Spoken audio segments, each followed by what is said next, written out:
Karena memang menuntut ilmu itu, keluarlah, insya Allah kita akan mendapatkan ilmu.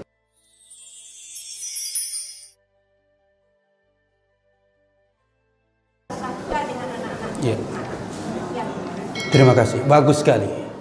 Saya kira ini adalah sebuah pertanyaan yang sangat cerdas. Saya belum mendengarkannya. Ternyata ada dari seorang ibu yang di sini yang sudah sepuh, tapi secerdas ini, yaitu tentang nasib anak. Silakan dibayangkan, kalau ini dilanjut, kondisi ini dilanjut, anak-anak kita yang seperti ini semuanya di rumah, nggak sekolah, gimana Ustadz nasibnya? Subhanallah, dahsyat. Semoga ibu dan semua keluarga diberkahi oleh Allah. Iya. Dan silakanlah, ini pertanyaan menggugah kita. Iya. Saya sudah menyampaikan di mana-mana juga. Betul, ini persoalan yang sangat lebih penting lagi. Karena apa? Pendidikan itu sangat menentukan. Dan pendidikan itu, mohon maaf, memang bisa sebagian kita lakukan di rumah, bisa sebagian. Tapi tradisi kita nggak begitu, gitu. Jangan sok, saya bisa didik anak saya di rumah. Jangan sok. Nggak banyak bisa. Nggak banyak bisa. Rata-rata anak itu memang dalam batas-batas tertentu, iya awalnya belajar sama kita orang tua. Tapi setelah itu nggak bisa. Dan karena itu, hampir semua para ulama itu belajarnya keluar. Begitu. Bapak, masih ngikut kita? Masih kan? Silakan buka dalam surat At-Taubah ayat 122. Berangkat perang, berangkat sekolah, nuntut ilmu. Imam Syafi'i awalnya berangkat, memang belajar sama ibunya. Sama ibunya di Palestina.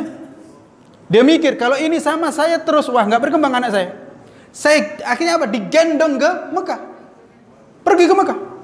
Untuk apa? Supaya dia bisa berangkat ke Masjidil Haram tiap hari, belajar di situ sama imam. Bayangkan, setelah belajar sudah puas di situ, Imam Syafi'i, ibunda izinkan saya ke Madinah. Begitu, tradisi belajar begitu memang. Buya Hamka dahsyat, apakah belajar hanya di Sumatera Barat saja? Lihat, tidak. Apakah sama ayahnya saja? Tidak. Begitulah.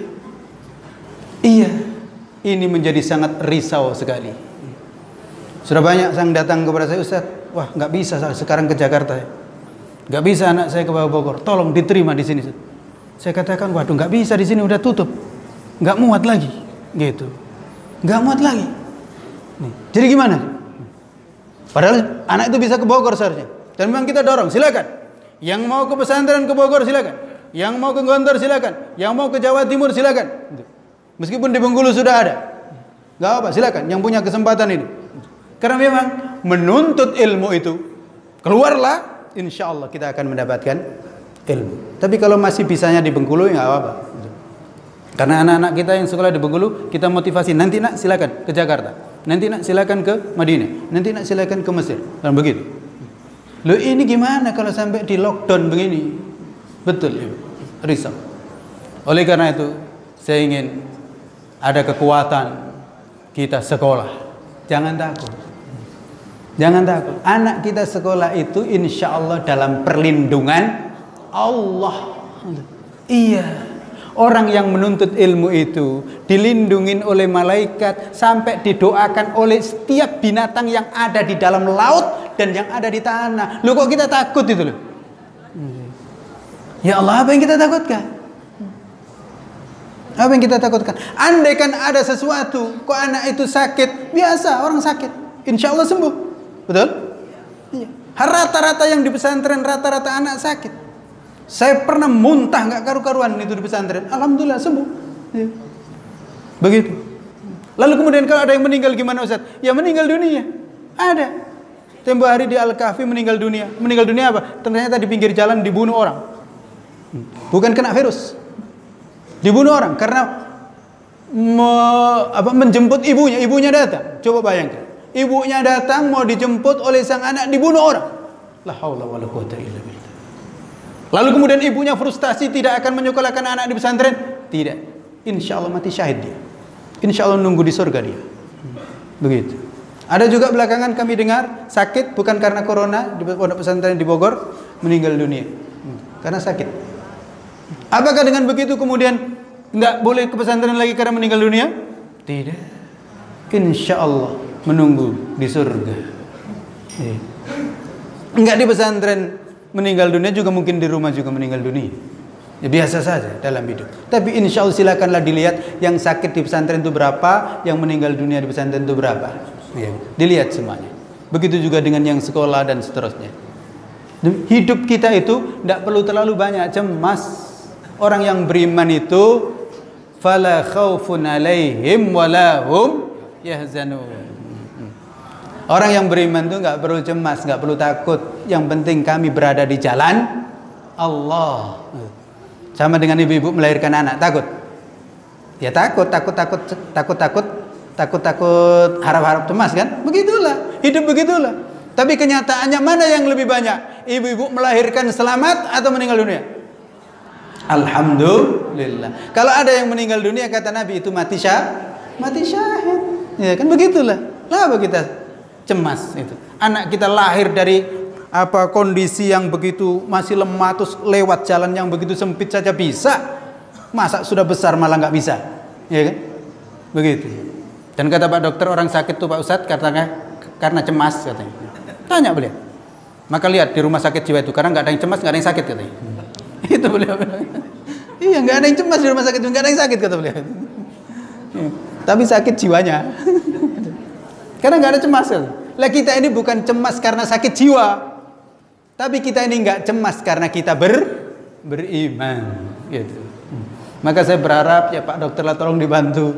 Ini nggak apa-apa anak itu sekolah. Insya Allah di lingkungan sekolah lebih baik daripada di rumah. Kita harus sadar itu. Saya sendiri sadar. Gitu. Ya, saya melihat lingkungan anak saya di sekolah daripada di rumah. Saya jamin lebih baik di sekolahnya. Gitu. Begitu. Siapa yang bisa menjamin lebih baik di rumah? Hampir nggak ada. Baik spiritual, kesehatan maupun juga pikiran itu lebih baik di sekolah. Balik lagi begitulah. Dan karena itulah biasanya anak sudah baik di sekolah balik ke rumah gimana akhirnya? Susah. Di sekolah hafal juz amma pulang ke rumah hilang semua. Nah, itulah kondisinya. Tapi nggak apa-apa asal masih bolak-balik gitu. Betul pertanyaan ibu kita. Saya ingin kita semuanya ada gerakan nggak apa-apa sekolah gitu. Sekolah. Anak-anak mau sekolah atau mau di rumah? Nah, itu dia fitrah. Dia saja langsung mau sekolah, gitu loh. Hah? Kenapa? Iya di rumah bosan kan? Nengok bapak ibu terus bosan ya. Iya, lihatlah anak itu kalau di rumah apa yang dilakukan? HP tidur dari pagi sampai sore. Iya. Dan memang begitulah anak. Tapi kalau di rumah tidak, lari ke sana, ke sini, ke situ. Iya, begitu. Begitu, nggak diam anak itu. Baru kemudian tidur di malam hari, pas tidur. Karena itu kita di pesantren juga kita upayakan anak itu nggak ada jeda untuk itu. Terus, makanya kita buatkan lapangan ini, lapangan itu, biar dia pontang-panting, gitu. Karena memang energi ini harus disalurkan. Kalau tidak disalurkan, dia hanya tidur, rusak dia malah. Begitu. Baik, terima kasih. Insya Allah mengingatkan kita semuanya. Mudah-mudahan bulan Juli berangkat sekolah semua. Minggu depan. Tunggu Juli. Oh, ini pada Bang Ken ini. Ayo Bang Ken. Tolong sekolah. Kalau sampai anak-anak kita nggak sekolah, hancur negeri ini nanti ke depannya. Ya kan? Karena lihat Bang Ken itu hebat begitu karena sekolah itu. Coba kalau beliau nggak sekolah, mana bisa kayak gitu? Iya. Dan saya tahu begitu.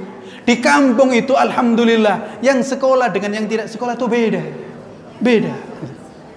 Kalau kita ingin memperbaiki bangsa dan negara, itu memang pendidikan, sekolah. Begitu. Makanya kota Bengkulu dulu ada kota pelajar itulah, maka dahsyat nanti. Itu diam-diam ada orangnya di sini. Maka jangan mau kita nggak boleh sekolah itu. Begitu. Demikian. Pas insya Allah.